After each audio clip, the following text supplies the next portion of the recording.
that. All right, that's good. All right, so welcome back to Hong Kong, finally, Eddie. All right.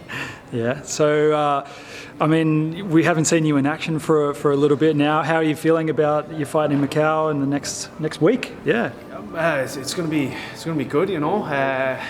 It's been over a year now, and I've got some family and friends coming over from Hong Kong to watch, and you know, I've got mixed feelings about it because on one side, like, it's going to be good to have their support, but on the other side, it's like I don't want them to worry about me or anything like that, because I know kind of the personalities, and they're just going to be like, you know, I think they're going to be on the edge of the seat, probably not even watching the fight, and I don't want to have to worry about things like that. But no, in all seriousness, it's going to be a huge thing.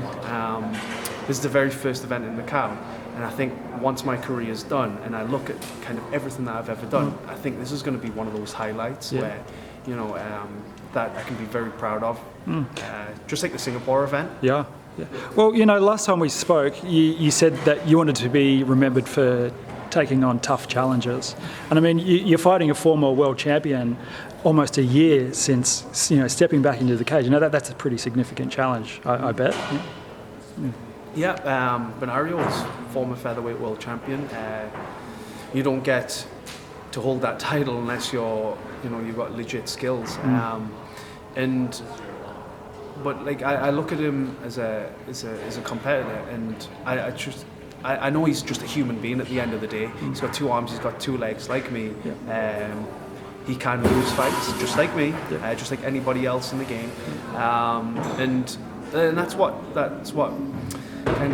that's how I keep peace in my mind, because at the end of the day, we're all the same, we're all human beings. Everybody can win and lose on any given day. And I don't focus so much on his strengths or what he can do, because I can't control what he can do. I just focus on myself, because that's the only thing I can do, focus on my own self-improvement, my own development. And then when it's time to fight, just going out there and perform. That's the only thing I can control. Yeah.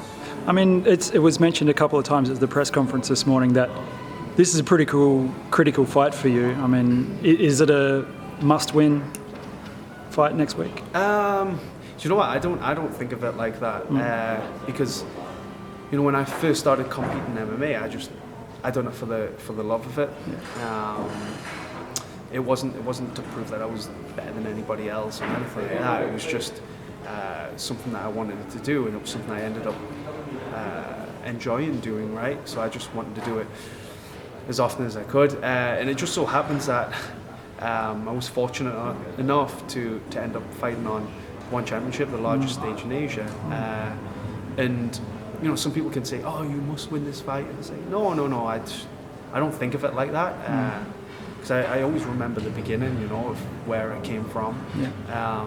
And I think it's just, I can deal with the result of any fight, right, win or lose, as long as I know I put 100% effort into the fight. Like, I'm okay with winning or losing.